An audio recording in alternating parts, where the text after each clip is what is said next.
Hello friends, आज की इस वीडियो में हम देखने वाले हैं लैपटॉप मदरबोर्ड में 19 वोल्ट किस तरीके से ट्रैवल करेगा। ठीक है, यहाँ पर आप देख सकते हो मेरे पास एक 5th जनरेशन का स्कीमेटिक डायग्राम है लैपटॉप का। तो इसमें हम समझेंगे वोल्टेज सेक्शन किस तरीके से मदरबोर्ड में ट्रैवल करेगा। अब देखो 19 वोल्ट तो सभी मदरबोर्ड में ट्रैवल करता है ना, लेकिन हमें उसमें देखना क्या है, हमें देखना उसमें सर्किट को 19 वोल्ट को अलग अलग सर्किट से किस तरीके से ट्रैवल कराया जा रहा है, या फिर जो मोस्टफिट होते हैं 19 वोल्ट की लाइन में लगे हुए उनको किस तरीके से ट्रिगर किया जाता है। तो यहाँ पर मैं इस डायग्राम को ओपन कर लेता हूँ। अभी यहाँ पर आप देख सकते हो लिखा हुआ है ये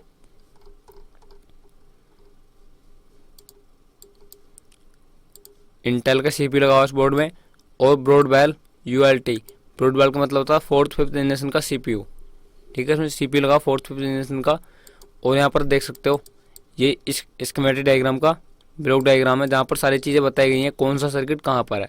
तो इसमें हम देखेंगे 19 वोल्ट का सर्किट, जहाँ से 19 वोल्ट की मेन स्टार्टिंग है वो कहाँ पर बना हुआ है। यहाँ पर आप देख सकते हो ये इसकी पावर रेल है कौन सी कहाँ पर बनी हुई है। तो सबसे टॉप पर आप देख सकते हो यहाँ पर लिखा हुआ है चार्जर, और जस्ट इसके नीचे 44। तो चार्जर का सर्किट है एडी प्लस और बैटरी प्लस, ये पेज नंबर 44 पर बना हुआ है। तो हम पेज नंबर 44 पर चलेंगे भी।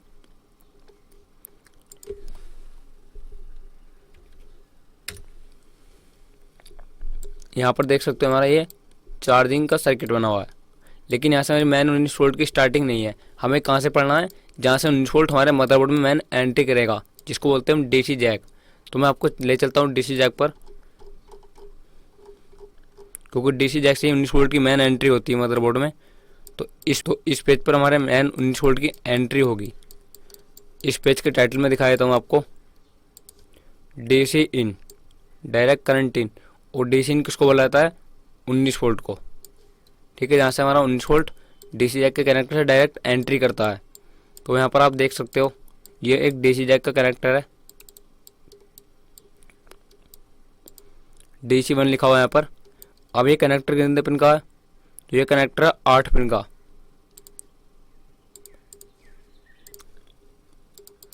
8 पिन का कैसे, तो इसमें यहाँ पर देख सकते हो पिन नंबर 1 और 2 एक साथ कनेक्टेड है। ये रेड कलर का जॉइंटिंग पॉइंट है, मतलब एक साथ यहाँ पर कनेक्टेड है पिन नंबर 1 और 2। और ये इस तरीके से ऊपर की तरफ गई, और यहाँ पर सिंबल देख सकते हो ये यहाँ पर लिखा हुआ GND, मतलब ये ग्राउंड का सिंबल है। तो पिन नंबर 1 और 2 ग्राउंड है इसमें, और पिन नंबर 3 ये इस तरीके से गई आगे की तरफ यहाँ से, और यहाँ पर लिखा हुआ PSID R।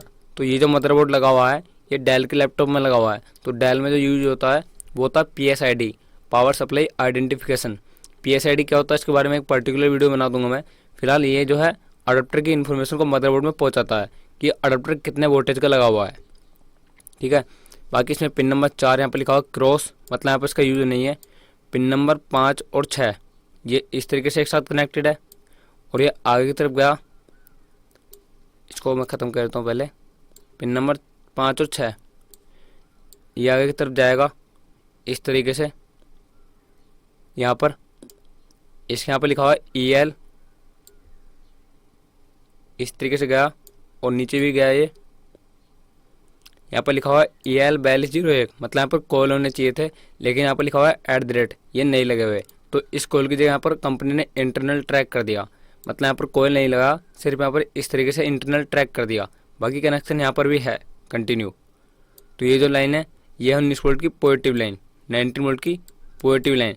आपको पता होगा वोल्टेज में 2 लाइन पर ट्रैवल करता है। तो निगेटिव लाइन तो उसमें होगी पिन नंबर 1 और 2, और पिन नंबर 5 और 6 होगी पॉजिटिव लाइन।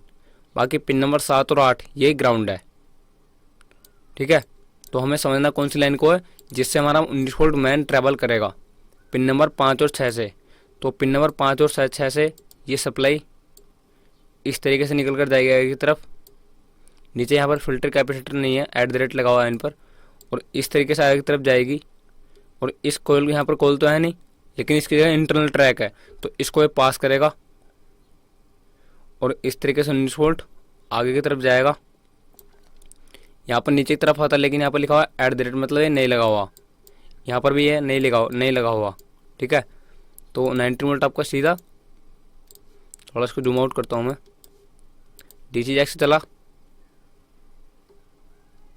इस तरीके से आगे की तरफ गया।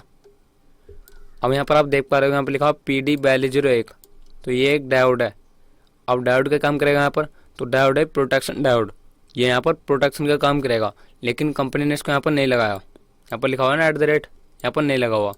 अब ये 19 वोल्ट की सप्लाई इस तरीके से जाएगी आगे की तरफ, और यहाँ पर एक थोड़ा जिसको जूम कर लेते हैं हम, जब ये आगे की तरफ जाएगी इस तरीके से, यहाँ पर लिखा हुआ ना PS/DC इन, तो ये 19 वोल्ट है इसका नाम, और यहाँ पर ये इस मोस्फेट में एंट्री करेगी। अब देखो बहुत से लोग बोलेंगे यहाँ तो ये PU4201 लिखा हुआ है, तो ये तो IC होना चाहिए, लेकिन ये IC नहीं है, यहाँ पर ये मोस्फेट है। मोस्फेट का शेप इस तरीके से होता है, ठीक है। तो ये पहले वाले मोस्फेट में एंट्री करेगी DC जैक के कनेक्टर से। अब यहाँ पर आप ये समझो, ये जो मोस्फेट है इसकी कंडीशन क्या है और किस तरीके से इसमें वोल्टेज एंट्री करेगा। तो जैसे आपको 19 वोल्ट DC जैक से चलकर इस तरीके से आएगा, तो ये इस P चैनल मोस्फेट में, यहाँ पर आप देख सकते हो मोस्फेट हमारा P चैनल का है, ठीक है। P चैनल और N चैनल किस तरीके से होते हैं, मैंने इसके ऊपर पर्टिकुलर वीडियो बना दी है, देख सकते हो आप। अब ये जैसे इसके अंदर एंट्री करेगा सोर्स की तरफ से, क्योंकि 3 पिन एक साथ कनेक्टेड मतलब मोस्फेट का सोर्स है, तो सोर्स की तरफ से जब 19 वोल्ट एंट्री करेगा, ये इस तरीके से जाएगा, तो ये मोस्फेट के अंदर जो डायोड है ये इसको ब्लॉक कर देगा, क्योंकि मोस्फेट के अंदर बेसिकली डायोड ही होता है, लेकिन उसको तो वोल्टेज को पास करने के लिए कंट्रोल किया जाता है, वो गेट को ऑन करके किया जाता है। तो कहने मतलब यहाँ पर ये जैसे इसके अंदर वोल्टेज एंट्री करेगा मोस्फेट के अंदर, ये इसको ब्लॉक कर देगा, क्योंकि यहाँ पर आप साफ साफ देख सकते हो इस मोस्फेट के अंदर डायोड की कंडीशन है वो कुछ इस तरीके से रिवर्स कंडीशन में लगा हुआ है। कहने मतलब अगर इधर से वोल्टेज आएगा तो ये इधर पास होने नहीं देगा। क्यों? क्योंकि इसके अंदर डायोड की कंडीशन मोस्फेट की जो है रिवर्स में है। अगर मुझे इसको वोल्टेज को 19 वोल्ट को इधर से इधर शिफ्ट करना है, 19 वोल्ट को अगर इधर से इधर शिफ्ट करना है, तो इस मोस्फेट को मुझे ऑन करना पड़ेगा।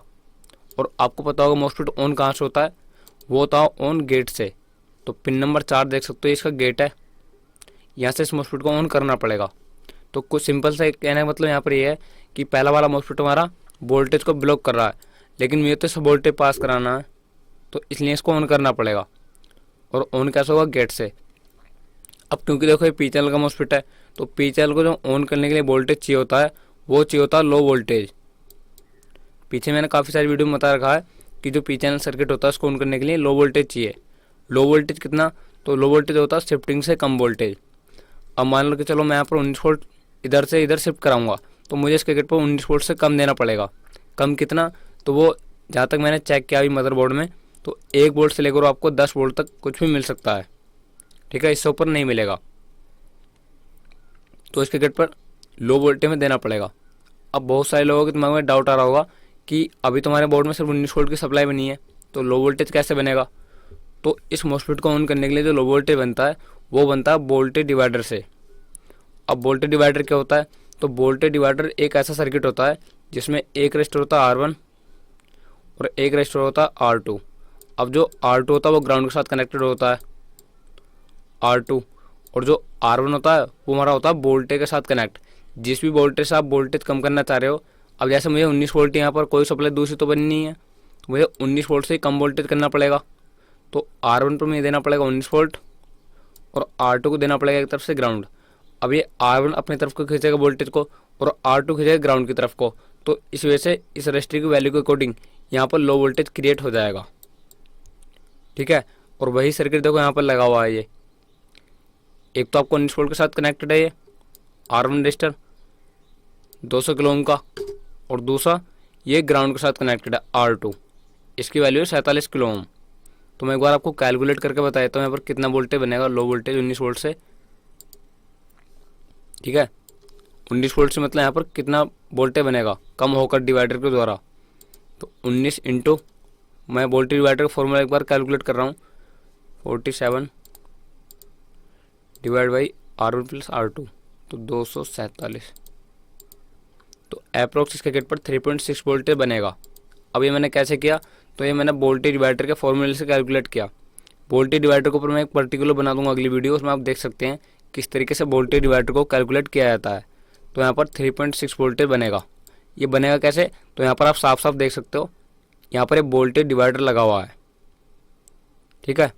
तो इस वोल्टेज डिवाइडर से कम वोल्टेज बनेगा और इस तरीके से R1 और R2 के बीच में जो पॉइंट है, यहाँ से लो वोल्टेज निकलेगा, इस तरीके से आगे की तरफ बढ़ेगा, और पिन नंबर 4 जो कि मॉस्फेट का गेट है, इसको लो वोल्टेज यहाँ पर मिल जाएगा। कितना?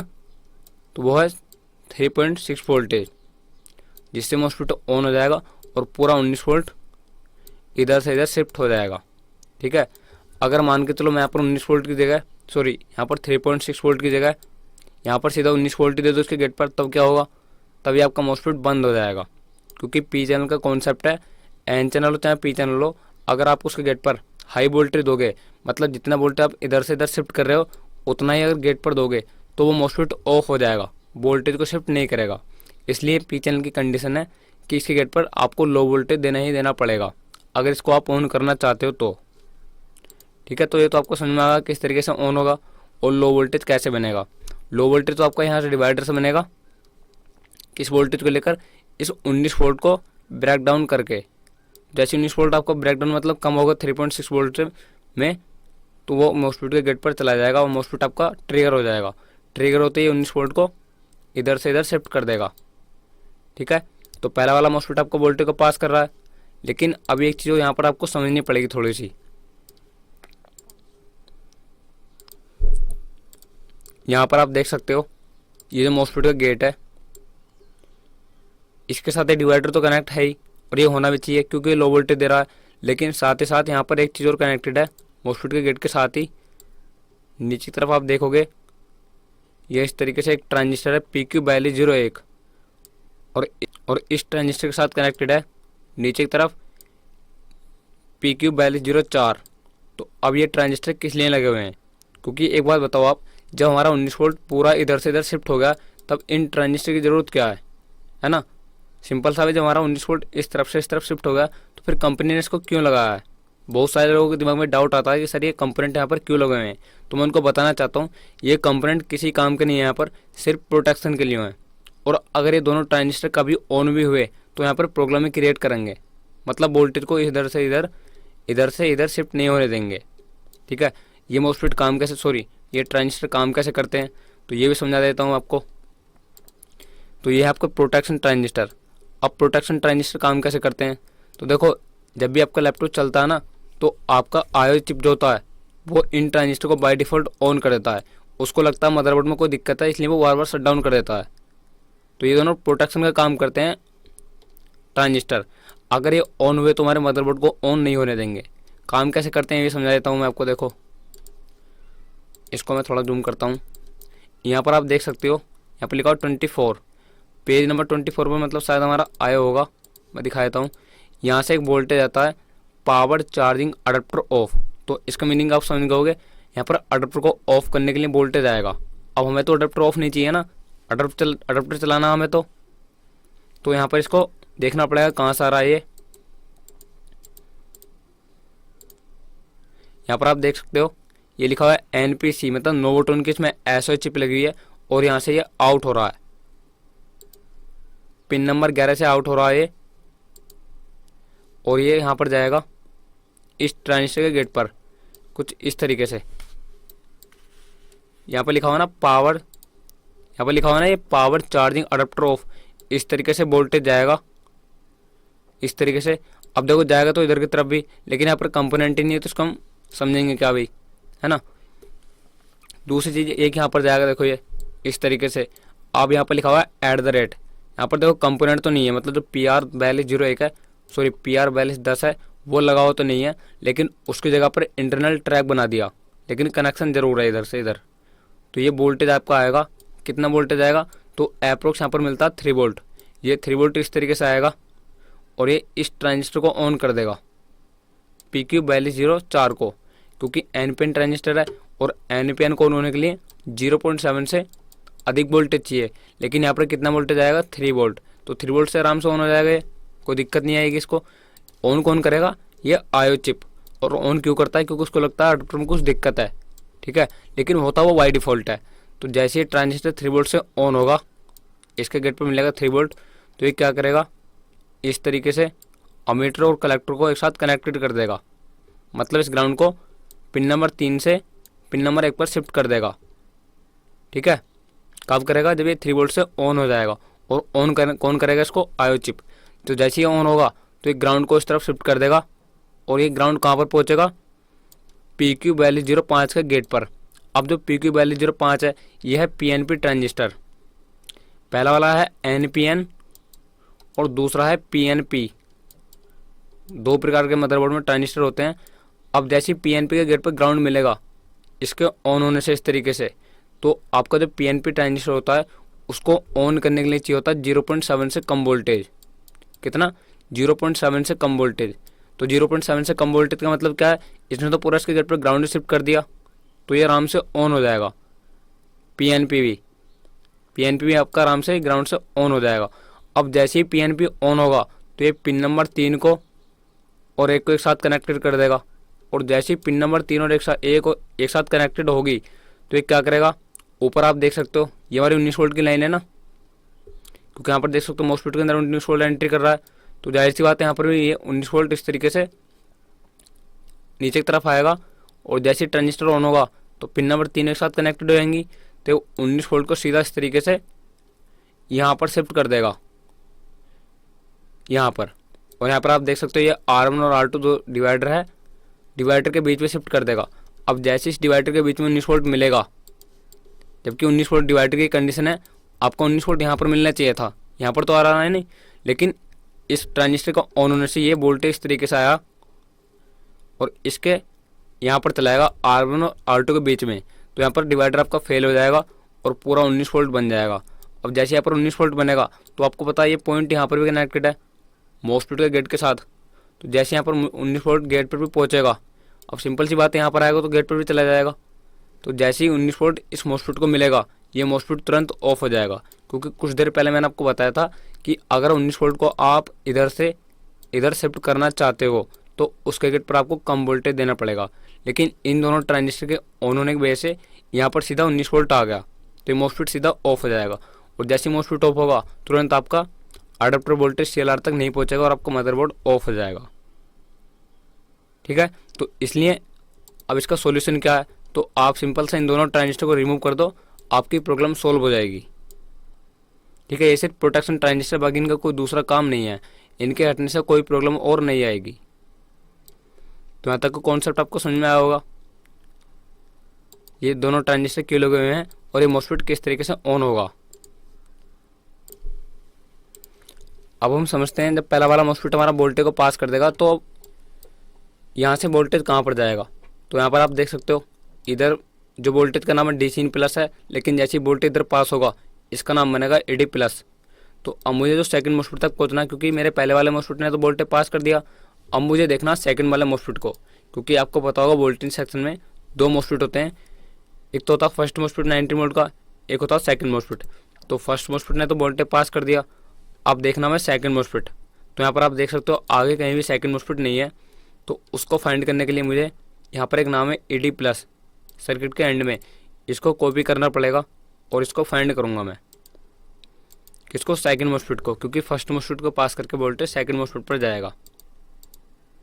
तो यहाँ पर आप देख सकते हो ये हमारा 90 वोल्ट का सेकंड मॉस्फेट है, ये वाला यहाँ पर लिखा हुआ AD प्लस। अब देखो दूसरा वाला जो मॉस्फेट है ये भी P चैनल का है, इसमें किस तरीके से एंट्री करेगा वोल्टेज, तो देखो ये AD प्लस इस तरीके से आएगा और इस P चैनल मॉस्फेट में ड्रेन की तरफ से एंट्री करेगा और इस मॉस्फेट के अंदर डायोड इसको फॉरवर्ड कंडीशन वोल्टेज को पास करेगा और इस तरफ आ जाएगा। मतलब अगर मैं सेकंड वाले मॉस्फेट को ऑन ना करूं तब भी ये 19 वोल्ट को इधर से इधर पास कर रहा है, क्योंकि आप यहाँ पर साफ साफ देख सकते हो इस मॉस्फेट के अंदर की डायोड कंडीशन है वो कुछ इस तरीके से है फॉरवर्ड कंडीशन में। तो अगर हमारा डायोड के अंदर फॉरवर्ड कंडीशन वोल्टेज आता है तो वो पास कर देगा आराम से, कोई दिक्कत नहीं आएगी। लेकिन ये लीकेज के साथ पास करेगा, क्योंकि आपको एक कंडीशन और पता होगी डायोड की, अगर डायोड वोल्टेज को पास करता है फॉरवर्ड कंडीशन में तो वो अपना मिनिमम वोल्टेज रखकर ही पास करता है, मतलब लीकेज के साथ। तो अगर हम इधर पूरा 19 वोल्ट देंगे तो इधर हमको 18 पॉइंट कुछ वोल्टेज मिलेगा, पूरा 19 वोल्ट नहीं मिलेगा। ठीक है, तो यहाँ पर वोल्टेज अगर मॉस्फेट को ऑन ना करेंगे तो वोल्टेज का लीकेज होएगा, तुम्हें तो लीकेज नहीं चाहिए ना, क्योंकि चलो अगर 18 वोल्ट है तो बोर्ड चलेगा, कोई दिक्कत नहीं आएगी, लेकिन फिर उसमें चार्जिंग की प्रॉब्लम आएगी। ठीक है, तो हमें तो 19 वोल्ट को इधर से इधर भी शिफ्ट पूरा ही कराना है। तो पूरा कब शिफ्ट होगा, जब हम इस मॉस्फेट को ऑन करेंगे, तो दो चीज़ यहाँ पर, वाला मॉस्फेट हम क्यों ऑन कर रहे थे, क्योंकि वोल्टेज को ब्लॉक कर रहा था, लेकिन दूसरे वाले को ऑन क्यों करेंगे, क्योंकि वोल्टेज लीकेज कर रहा है। अगर हम इसको ऑन कर देंगे तब ये वोल्टेज लीकेज नहीं करेगा, फिर हमारा पूरा 19 वोल्ट इस तरफ से इस तरफ शिफ्ट हो जाएगा। ठीक है, अब ये कैसे ऑन होगा, तो ऑन तो गेट से होगा। अब क्योंकि पी चैनल है तो इसको भी ऑन करने के लिए लो वोल्टेज चाहिए। अब लो वोल्टेज कहाँ से आएगा, तो वो बनेगा इसमें भी वोल्टेज डिवाइडर से। तो इसमें हम देख लेते हैं एक बार वोल्टेज डिवाइडर कहाँ पर है। वोल्टेज डिवाइडर के लिए दो रजिस्टर होने ज़रूरी हैं। तो एक तो यहाँ पर एक रजिस्टर है, ये तो हमारा वोल्टेज डिवाइडर है नहीं, क्योंकि यहाँ पर सिंपल से एक रजिस्टर है। अब मैं आपको दिखाता हूँ इस साइड। अभी देखो, अगर मैं इस मॉस्फेट को ऑन ना भी कर रहा तब भी मेरा 18 वोल्ट कंटिन्यू इधर आ रहा है, लेकिन लीकेज नहीं चाहिए ना, इसलिए इसको ऑन करना पड़ेगा। तो एक बार के लिए आपका 18 वोल्ट आएगा, तो 18 वोल्ट के साथ ही आपका R1 रजिस्टर कनेक्टेड हो जाएगा। PR 4403 ये बन जाएगा R1, और जस्ट इसके साथ कनेक्टेड है इस जॉइंटिंग पॉइंट से 10 किलो ओम का PR 4401 R2 रजिस्टर। तो R1 रजिस्टर हो गया वोल्टेज के साथ कनेक्ट, और R2 होना चाहिए ग्राउंड के साथ कनेक्ट। तो हम देखते हैं ग्राउंड कहाँ पर है। तो अगर मैं देखूँ यहाँ से, तो ये तो गेट के साथ कनेक्टेड है PQ 4402 के, तो गेट तो ग्राउंड देगा नहीं यहाँ पर। और देखते हैं नीचे की तरफ, यहाँ पर एक मॉस्फेट हो रहा है PQ 4402B। अब अगर मैं इस मॉस्फेट को ऑन करता हूँ तभी हमारा ग्राउंड इधर शिफ्ट होगा और वोल्टेज डिवाइडर बनेगा। अगर मैं इधर मॉस्फेट को ऑन नहीं करूँगा तो हमारा ये ग्राउंड को शिफ्ट नहीं करेगा, तो वोल्टेज डिवाइडर नहीं बनेगा। सिंपल सा है, PQ 4402B को ऑन करना पड़ेगा। तो जैसे ही अब PQ 4402B ऑन होगा, ये ग्राउंड इस तरीके से जाएगा और ये बन जाएगा R2 रजिस्टर, क्योंकि ग्राउंड के साथ कनेक्टेड हो जाएगा। और दूसरा आपका 18 वोल्ट के साथ कनेक्टेड है, ये आपका बन जाएगा R1 रजिस्टर। और इस R1 और R2 से जो वोल्टेज बनेगा आपका, वो जाएगा इस मॉस्फेट के गेट पर, मतलब लो वोल्टेज, और इस मॉस्फेट को भी ऑन कर देगा। और जैसे ही मॉस्फेट ऑन होगा आपका लो वोल्टेज से, पूरा 19 वोल्ट आपका इधर से इधर शिफ्ट हो जाएगा। लेकिन ये सब होगा कब, और लो वोल्टेज कब बनेगा, जब मैं इस PQ 4402B को ऑन करूँगा। तो पहले हम इसके ऑन होने की कंडीशन को समझते हैं, क्योंकि अगर आपका PQ 4402B ऑन हो गया, फिर तो आपका ये ग्राउंड को ऊपर शिफ्ट कर देगा और डिवाइडर बन जाएगा और आपका मॉस्फेट ऑन हो जाएगा। तो इसको मैं बैक टेस्ट करता हूँ एक बार।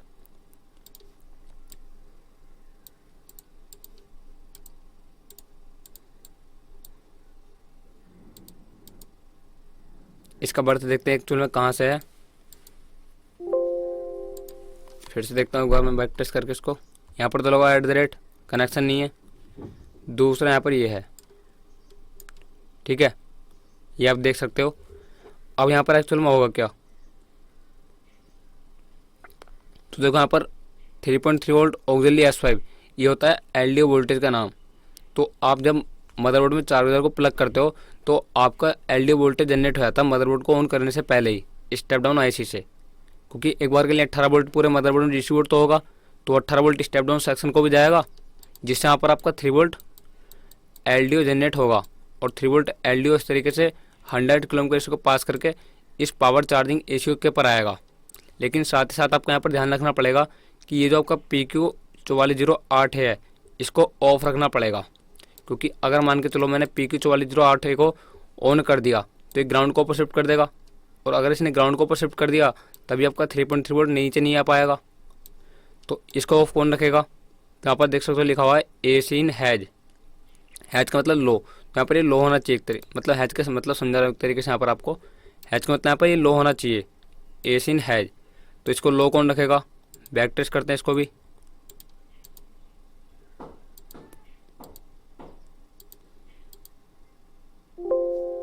सॉरी, इसको बैक टेस्ट करता हूँ फिर से मैं। देखो यहाँ पर एक इसका जो कनेक्शन है इस तरीके से ऊपर की तरफ, यह है कनेक्शन चार्जिंग IC से। तो आपका चार्जिंग IC इसको लो रखेगा, ठीक है। यहाँ पर लिखा BQ 24727, ये चार्जिंग IC इसको लो रखेगा, जिसकी वजह से ये चार्जिंग IC इसको लो रखेगा पिन नंबर 5 से। तो इसकी वजह से होगा क्या, ये जो PR 4403 है ये वोल्टेज को नीचे नहीं भेजेगा। अगर मान लो ये ACU के चार्जिंग IC ने हाई कर दिया, क्योंकि चार्जिंग IC पर वोल्टेज जनरेट नहीं करेगी, लॉजिक जनरेट करेगी। लॉजिक मतलब एक तरीके दो लॉजिक होते हैं, एक तो होता हाई, एक होता लो। तो यहाँ पर चार्जिंग IC को लो तो यहाँ पर चार्जिंग IC को लो लॉजिक रखना पड़ेगा, लो लॉजिक से क्या होगा, यही आपका 3.3 वोल्ट एलडीओ नीचे नहीं आ पाएगा। अगर ये नीचे आ गया तो प्रॉब्लम क्रिएट करेगा ना, तो इसलिए ये नीचे नहीं आ पाएगा लो लॉजिक से। और लो लॉजिक रखेगा कौन, ये चार्जिंग आईसी, जिसकी वजह से क्या होगा, एसी लो रहेगा तो मॉस्फेट ऑफ रहेगा, क्योंकि एन चैनल ऑन करने के लिए वोल्टेज देना पड़ेगा और ऑफ रखने के लिए इसको लो रखना पड़ेगा। तो यहाँ पर रहेगा 0 वोल्ट, 0 वोल्ट से रहेगा ऑफ, और इसको ऑफ होने से ये वाला पाथ रहेगा हमारा हाई। तो आपका 3.3 वोल्ट ऑक्सिलरी S5 जो है, ये वोल्टेज जो कि 3 वोल्ट एलडीओ इस तरीके से आएगा नीचे की तरफ, पावर चार्जिंग एसी ओके, क्या बन जाएगा ये, पावर चार्जिंग एसी ओके। और जब ये पावर चार्जिंग एसी ओके बनेगा तो ये कहाँ पर जाएगा, तो ये जाएगा इस मॉस्फेट को ऑन करने। अब जैसे इस मॉस्फेट को ऑन करने जाएगा 3 वोल्ट, तो ये ग्राउंड को इस तरफ से इस तरफ शिफ्ट कर देगा। और साथ ही साथ यहाँ पर देख सकते हो ये कनेक्शन इसके साथ कनेक्टेड है। अगर मैं PQ4402A को ऑन कर दूँ तब क्या होगा, तब ये होगा, ये ग्राउंड को इस तरीके से ऊपर की तरफ शिफ्ट कर देगा और इस 19 वोल्ट को लो कर सकता है ना। तो इसलिए इसके ऑन होने से दो काम हो रहे हैं, एक तो ये इसको ग्राउंड मिल रहा है तो यहाँ पर डिवाइडर बन गया, और डिवाइडर बन गया तो ये वाला मॉस्फेट ऑन हो गया।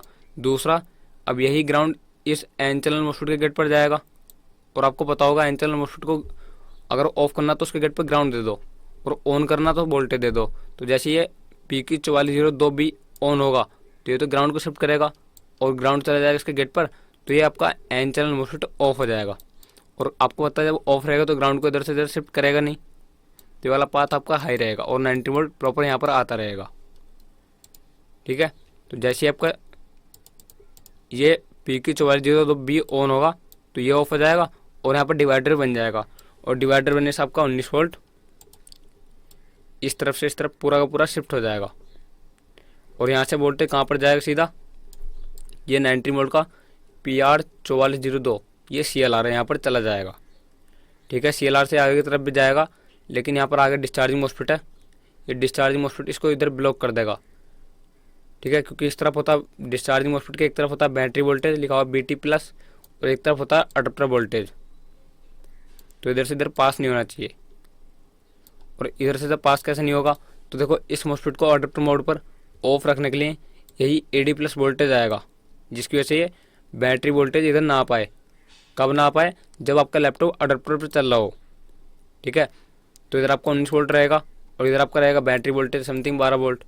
तो ये क्योंकि इसके अंदर डायोड पर, जिसके अंदर डायोड है कैथोड पॉइंट है इधर, तो कैथोड पॉइंट पर बड़ा वोल्टेज 19 वोल्ट और एनोड पर छोटा वोल्टेज है 12 वोल्ट, तो ये इधर से इधर ट्रैवल नहीं कर पाएगा, और ये ना ये वोल्टेज इधर से इधर ट्रैवल कर पाएगा। क्यों, क्योंकि इसके गेट पर आप देख सकते हो इसको 19 वोल्ट से ऑफ रखा गया है। ठीक है, तो जब ये ऑफ रहेगा तो ना इधर का वोल्टेज इधर शिफ्ट करेगा और ना इधर का वोल्टेज इधर शिफ्ट करेगा, और जो कि करना नहीं चाहिए। ठीक है, बाकी यहाँ पर जब आपका CLR से वोल्टेज पहुँच जाएगा DC वेट आउट पर, ये आपके पूरे मदरबोर्ड में डिस्ट्रीब्यूट हो जाएगा, जहाँ पर भी 90 वोल्ट की रिक्वायरमेंट होगी। तो आई होप फ्रेंड्स आपको मेरी वीडियो पसंद आई होगी, जो भी मैंने आपको इस वीडियो में समझाया है। तो फ्रेंड्स मिलते हैं किसी और इंटरेस्टिंग वीडियो के साथ, तब तक के लिए बाय बाय।